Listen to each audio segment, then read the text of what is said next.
പ്രിയപ്പെട്ട ജനാധിപത്യ വിശ്വാസികളെ, സുഹൃത്തുക്കളെ,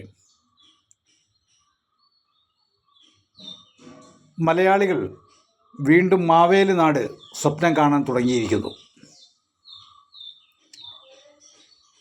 1956 നവംബർ 1 കേരളം പിറവിയെടുത്തു. ഇത് നമ്മൾ ചരിത്രത്തിൽ നിന്നും പഠിക്കുന്നതാണ്.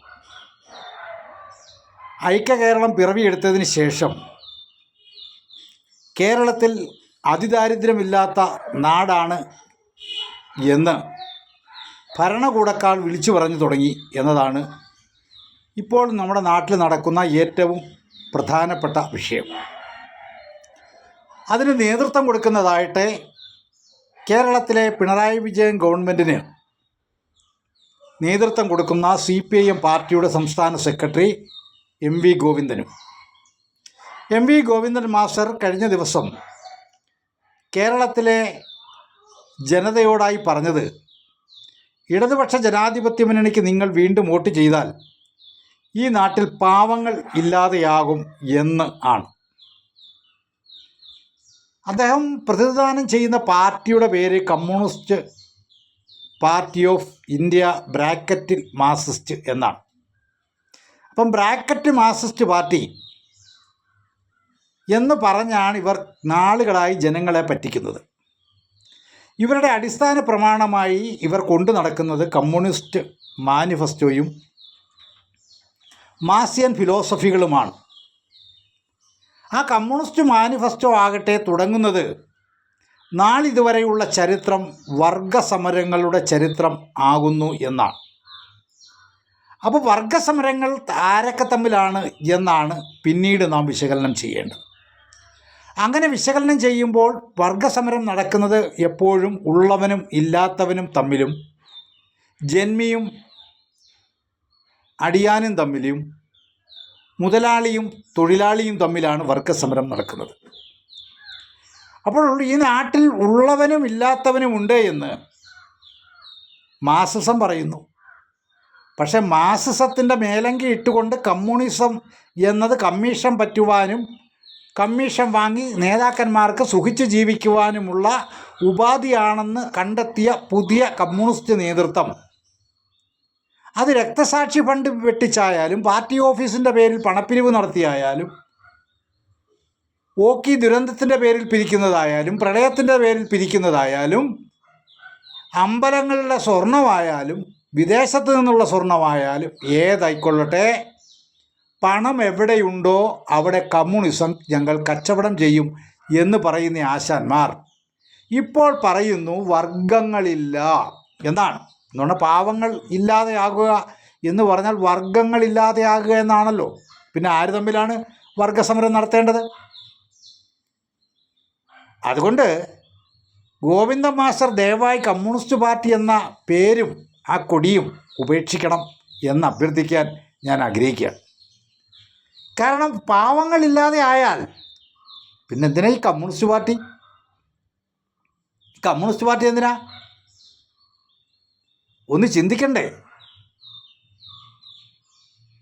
പക്ഷെ നിങ്ങൾ നടത്തുന്ന ഈ വിടുവായുത്തത്തിൻ്റെ പരിണിത ഫലം അനുഭവിക്കാൻ പോകുന്നത് ഈ നാട്ടിലെ സാധാരണക്കാരായ മനുഷ്യരാണ്.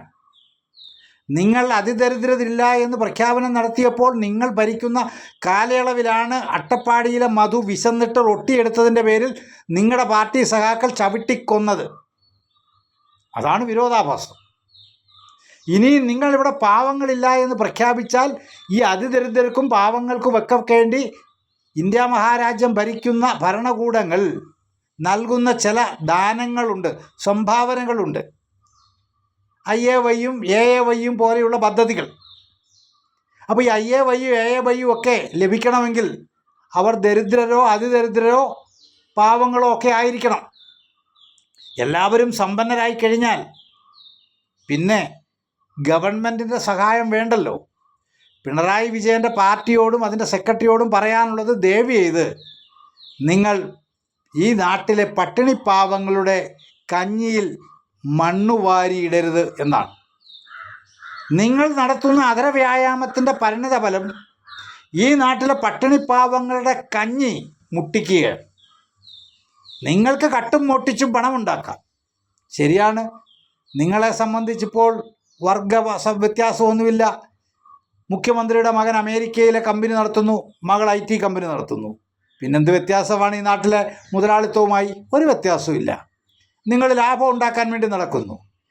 നിങ്ങളുടെ പാർട്ടിയുടെ കേന്ദ്ര കമ്മിറ്റി അംഗം EP ജയരാജൻ്റെ മകൻ BJPയുടെ സംസ്ഥാന പ്രസിഡന്റ് ചന്ദ്രശേഖരനുമായി വ്യവസായ ഉടമ്പടിയിൽ ഒപ്പുവെച്ച് ഷെയർ പാർട്ട്ണർമാരായി പ്രവർത്തിക്കുന്നു, അല്ലേ? രാജീവ് ചന്ദ്രശേഖരുമായി ഷെയറിലാണ് ബിസിനസ്. ഇതൊക്കെ ഈ നാട്ടിലെ ജനങ്ങൾക്കറിയാം. പക്ഷേ കഴുതകളായ രണ്ട് പാർട്ടിയുടെയും അണികൾക്കറിയില്ല എന്ന് മാത്രം. അവർക്ക് വിവരവും വിദ്യാഭ്യാസവും ഇല്ലാത്തത് കൊണ്ട് പറ്റിപ്പോകുന്നതാണ്. പക്ഷേ വിവരമുള്ള ജനങ്ങൾ ഇതൊക്കെ കാണുന്നുണ്ട്, കേൾക്കുന്നുണ്ട്. നിങ്ങൾക്ക് രണ്ട് കൂട്ടർക്കുമുള്ള പ്രത്യേകത ഈ നാട്ടിലെ ജനങ്ങളുടെ സ്വൈര ജീവിതമോ അതല്ലെങ്കിൽ പട്ടിണിയില്ലാത്ത ഒരവസ്ഥയോ അല്ല. നിങ്ങളുടെ ലക്ഷ്യം നിങ്ങളുടെ നേതാക്കന്മാർക്കും അവരുടെ മക്കൾക്കും സുഖസുഭിക്ഷമായി തലമുറകളായി ജീവിക്കണം എന്നുള്ളത് മാത്രമാണ്. അതുകൊണ്ടാണല്ലോ അഴിമതിക്കെതിരെ ഉണ്ടായിരുന്ന നിയമത്തെ ദുർബലപ്പെടുത്തിക്കൊണ്ട് കേന്ദ്ര ഗവൺമെൻറ്റും സംസ്ഥാന ഗവൺമെൻറ്റും ഇപ്പോൾ മുന്നോട്ട് പോകുന്നത്. അണ്ണാ ഹസാരെ നടത്തിയ സമരം ഈ നാട്ടിൽ എല്ലാവർക്കും ഓർമ്മയുണ്ട്. അഴിമതിക്കാരെ ശിക്ഷിക്കുന്നതിനുള്ള നിയമം ശക്തമാക്കണമെന്ന് പറഞ്ഞുകൊണ്ടാണ്. എന്നാൽ നിങ്ങൾ BJP അധികാരത്തിൽ വന്നതിന് ശേഷം എന്താണ് ചെയ്തത്?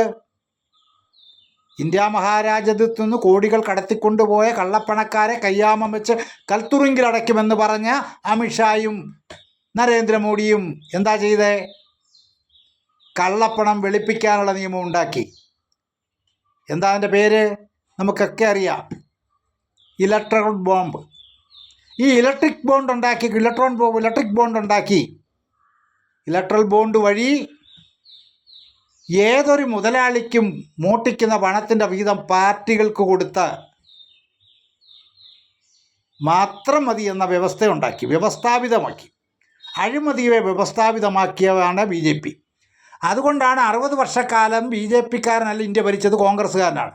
ആ കോൺഗ്രസ്സുകാരൻ 60 വർഷക്കാലം കൊണ്ട് നേടിയതിൻ്റെ 100 ഇരട്ടി 10 വർഷക്കാലം കൊണ്ട് BJPക്കാരൻ സമ്പത്ത് നേടുകയും ഈ നാടിനെ കൊള്ളയടിച്ച് അദാനിക്കും അംബാനിക്കും യഥേഷ്ടം ഈ നാട്ടിൽ വളരുവാനുള്ള വളക്കൂറുള്ള മണ്ണുണ്ടാക്കുന്നതും പട്ടിണിയുടെ കാര്യത്തിൽ 102ാം സ്ഥാനത്തേക്ക് ഇന്ത്യയെ എത്തിക്കുകയും ചെയ്തത്. എന്താ പറയുന്നത്? ഇപ്പോൾ അമേരിക്ക പറയുന്നിടത്തു നിന്ന് സാധനങ്ങൾ വാങ്ങും. എന്താ കാര്യം? ഇന്ത്യ ഭരിക്കുന്ന പ്രധാനമന്ത്രിയുടെ അവിഹിത വാഴ്ചകൾ, ആ വാഴ്ചകളുടെ രേഖകൾ അമേരിക്കൻ പ്രസിഡൻറ്റിൻ്റെയും അമേരിക്കൻ ഇൻവെസ്റ്റിഗേഷൻ ഏജൻസികളുടെയും കയ്യിലുണ്ട്. അവരത് പുറത്തുവിടും. ഇത് സുബ്രഹ്മണ്യം സ്വാമി നേരത്തെ പറഞ്ഞു. ഇത് തന്നെയാണ് കേരളത്തിൻ്റെ അവസ്ഥ. നമ്മുടെ പ്രധാനമന്ത്രിയും മുഖ്യമന്ത്രിയും ഒരേ തൂവൽ പക്ഷികളാണ്. എന്താണ്? ഊതി വീർപ്പിച്ച ബലൂണുകൾ മാത്രമാണ്. ആ ബലൂണുകൾക്ക് ആരോടും പ്രതിബദ്ധതയില്ല, ജനങ്ങളോട് പ്രത്യേകിച്ചും. അവർക്കൊറ്റ പ്രതിബദ്ധതയേ ഉള്ളൂ, അവരുടെ ഇഷ്ടാനിഷ്ടങ്ങൾക്കനുസരിച്ച് ചലിക്കുന്ന ആളുകളോട് മാത്രം എന്നതാണ് യാഥാർത്ഥ്യം. ഈ അവസ്ഥ തിരിച്ചറിയുവാനും പ്രതിഷേധിക്കുവാനും പ്രതികരിക്കാനും നമ്മൾ ഓരോരുത്തരും തയ്യാറാകണം എന്ന് അഭ്യർത്ഥിക്കുകയാണ്. അതുകൊണ്ട് കേരളത്തെ മാവേലി വാണെന്ന് നാടാക്കുവാൻ നടക്കുന്ന ഈ കപടമുഖങ്ങളെ തിരിച്ചറിയുവാനും ഇവരെ തിരസ്കരിക്കുവാനും നമ്മൾ ഓരോരുത്തരും തയ്യാറാകേണ്ട കാലഘട്ടം ഇതാ സംജാതകമാകുകയാണ് ഇലക്ഷനിലൂടെ. അതിന് നാം ഓരോരുത്തരും തയ്യാറാകണം എന്ന് വിനയപുരസരം അഭ്യർത്ഥിക്കുകയാണ്. നമ്മളുടെ അടിസ്ഥാന പ്രശ്നങ്ങൾക്ക് നേരെ കണ്ണടയ്ക്കുകയും കള്ളപ്രചരണങ്ങൾ നടത്തിക്കൊണ്ട് നമ്മളെ വിഡ്ഢികളാക്കി വീണ്ടും വീണ്ടും അധികാരം കയ്യാളി ഈ നേതാക്കന്മാരുടെ വീടിനും വീട്ടുകാർക്കും ചെറുമക്കൾക്കും കുബേരന്മാരായും നാട്ടുകാരെ കുചേലന്മാരാക്കുവാനുമുള്ള ശ്രമമാണ് നടക്കുന്നത് എന്ന് തിരിച്ചറിഞ്ഞ് പ്രതികരിക്കണം, പ്രതിഷേധിക്കണമെന്ന് വിനയത്തോടു കൂടി അഭ്യർത്ഥിക്കുകയാണ്.